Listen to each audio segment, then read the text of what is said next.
Isang mapagpalang araw po sa ating lahat mga sipag. For today's vlog po mag-aarga po kami ng feeds sa hopper galing sa ilo.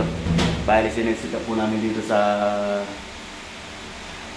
Viper mga kasipag. Yan, nag-automatic po, mapapansin ninyo. Ibig sabihin nagkakarga po yan. Yan, go po mga kasipag. Yan mga kasipag. Naging yung radyo ko. Kasalo ko yan pong nagbabagsak ng feeds sa hopper na galing sa ilo yung feeds. Naka-automatic po siya. Ayan po, makikita po dito sa Viper. Bawat destination po nalalaglagan na. Bali nasa destination 3 na. Lumalaglag na siya ng 20 kilos. Kada bagsak po nito sa bawat hopper, 20-20 po. Bawat isang bagsak, 20 kilos po. Kaya hanggang sa mabuo po yung naka-input dito. Pare, katulad po nito. Sa hopper 1, 100 kilos. Bali po 5 bagsak yan. Tapos hopper 2, 90. Hopper 3, 90. Hopper 4, 100. Basta po ang mangyayari niyan, kada bagsak doon sa timbangan po sa silo, ano po yan, mga kasipag, tagti 20 kilos hanggang sa mabuo yung naka-input po dito. Ini-input po ito dito. At yun po balik kino-compute din po sa dami ng manok sa loob kung ilan po yung dapat ipatuka. Nako-compute po yan.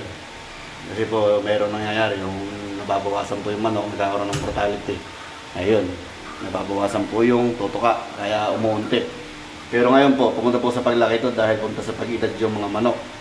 Punta po sa pagdami ng patuka. Katulad po nito, 100 lang ngayon. Ilang days to? 67 days na yung manok. Bali, ang nangyayari po, sa 67 days, 100 kilos na po sa isang hopper. Bali, yun na yung isang hopper na yun, isang side ng manok ang maanuhan. Papatungan yung hopper 2 at hopper 1. At yung hopper 3, hopper 4, isang side naman po. Bali, yung 190, lahat na po yun doon sa both side. Mapapartida na po yun sa mga feeder. Sa patokaan po ng mga manok. Mapapartida na po yun dahil yung aming channel, yung chain, meron po yung butas na adjuster kung hanggang saan yung butas na dapat i-adjust para bumagsak yung feeds doon sa channel. Ay hihilahin naman ni chain, ibabagsak sa feeder. Ganyan po ang nangyayari dyan pagpapakain. Kaya hindi po ganun kabigat para sa mga plakman kung nagana na po yung silo. Kaya pabor po sa mga plakman, hindi po sila magbabags na kagaya nito. Yan, kung yan po magbabags na ko po, napakahirap po, napakabigat. Mula po dito sa loob na to, sa service area, dadalhin po nila doon hanggang sa loob, sa gitna, naroon sa hopper. Doon po nila itataktak yan. Kaya ngayon, nag-umpisa na po kami na gamitin yung silo.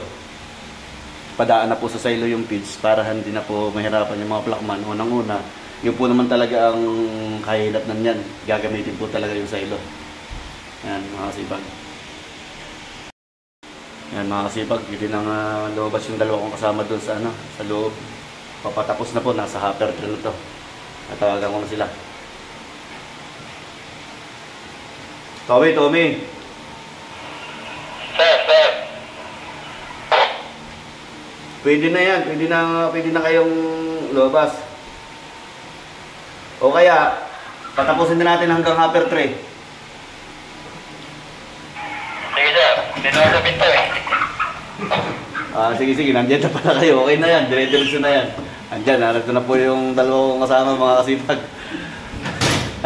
Hindi po kasi ari ng walang tao doon sa loob magbabantay. Baka po may magka-problema po yung auger. Maitawag po sa akin agad dito para ma-stop po itong control. Ito po. Yan mga kasipag. Yan po yung kumokontrol ng selector switch na ito. Para sa crossover itong isa, yung isa naman para sa silo auger. Kaya yan po, set up niya, naka-automatic po siya. Kaya kahit walang tao na dun sa silo, dito na lang titingin. Pero importante po yung may tao dun sa may hopper. At baka maputol po yung auger, napuputol po kasi yun minsan. mga kasipag. Ngayon, takbo lang ng takbo po yung motor, andar ng andar, pero walang hinihilang feeds. Ganyan po ang nangyayari niyan mga kasipag. Lilipat na po kami sa house. Anong house ba? House 7 po. Yan mga kasipag.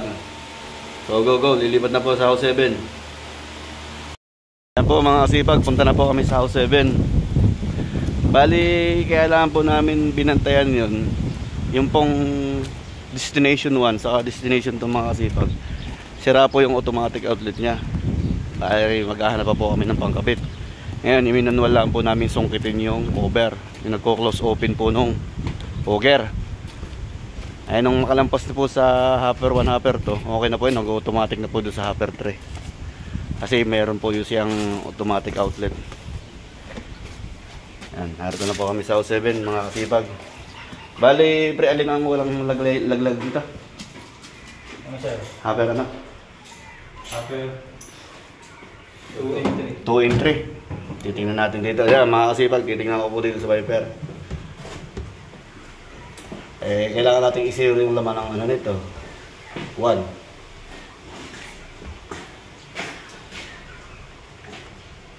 Kasipag. Oh.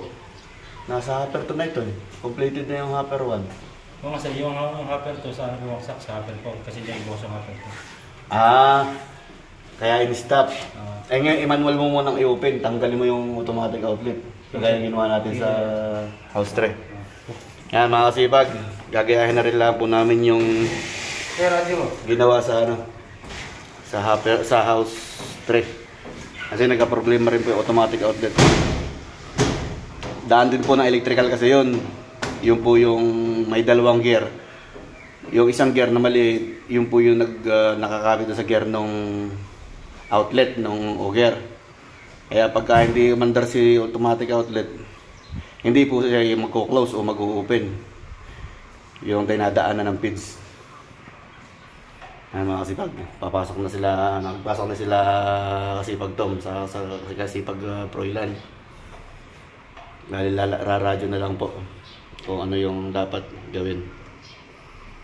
Mga kasipag nga, ulitin ko po ulit yung kaya may ganitong setup from silo to hopper.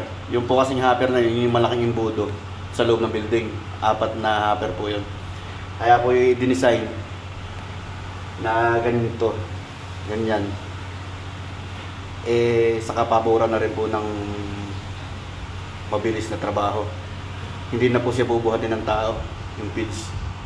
Kaya nakasilo na siya. Tapos i-set na lang dito yung timbang kung ilan yung dapat i-set bawat hopper. Kunyari 100 sa isang hopper, i-set na lang po dito. Tapos pag nakaset na yan, yun na po, mag-automatic na po yun ang titimbangin doon sa timbangang silo. Yan mga kasipag. Kaya ganyan na po kahitik talagang mga agriculture natin mga kasipag. Sobrang high-tech po. Kapabura na rin po sa mga tao na nagtatrabaho sa kanilang farm. Iuto ko na, Proy!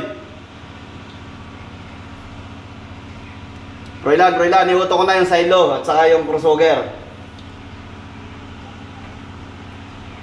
Sige sir. Ayan, nakauto na. Umaandar yung crossover. Okay, umaandar sir. Yan mga kasipag. Kaya kagandahan ng may tao din dun sa loob. Mayroon time na napuputulan po kami ng auger. Yun po yung umiikot. Yun yung naghihila sa feeds. Sa katagalan na rin po kasi ng auger dito, nalutong na rin, lumulutong. Kaya minsan pag time na naputulan kami, doon kami nahihirapan talaga mga kasipag. Hinuhugot pa namin po, saka namin wini-welding.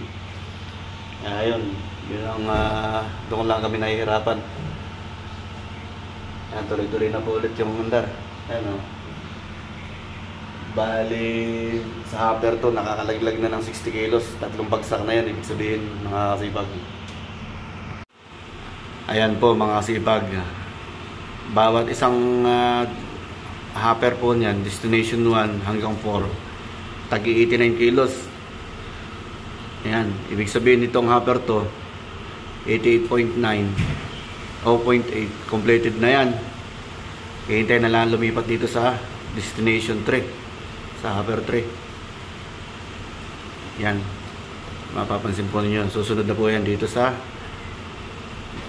yan, sa destination 3. Yan po.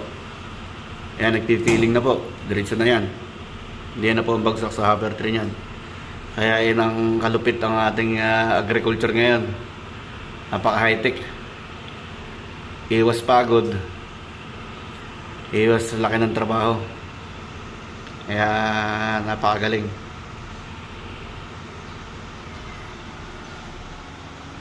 Yan po naman yung selector switch nya. Itong dalawang ito. Sa silo at saka sa crossover. Ito naman po yung selector switch ng automatic outlet 1, 2, 3. Yung purpose kasi wala na yun. Wala na siyang selector switch at saka automatic outlet. Yung kasi po last na ano na yun, huling hopper na. Kaya permis na open po yun. Yan, magta-transfer na po yan sa hopper 3. Kaya huminto na yung andar. Unang sa andar dito po, itong silo crossover. Yan po. Hinihila na niya yung pizza yan, papunta na doon sa hopper 3. Yan, umandar na po si silo. Titimbangin na po yan, yung babagsak doon sa timbangan na nanggaling silo. Titimbangin na po ng 20 kilos yan. Yan po ang trabaho niyan. Yan, napaka-husay. High-tech. Ika nga.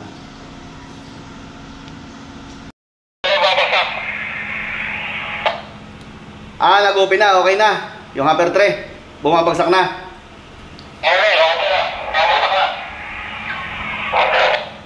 Yan, mga kasipag. Tuloy-tuloy na po yung pagbagsak sa hopper 3 ng feeds. Maya-maya lang po ito. Matatapos na to. At yan mga kasipag, natapos na po yung pagkakarga ng feeds sa bawat hopper. Bali ang nakarga namin 2 building lang. Kasi okay naman po yung 6 na building. Dito lang po sa 2 building ito nagka-problema yung automatic outlet namin. Kaya bukas po yun ang aming re-repairin. Para hindi na namin bantay ang kagaya nito na nangyari ngayong araw na to. Kaya mga kasipag, sana po ay nag-enjoy kayo sa panonood. At sana rin po ay lagi niyong suportahan ng aking YouTube channel. Maraming salamat po sa panonood. God bless po. Bye-bye!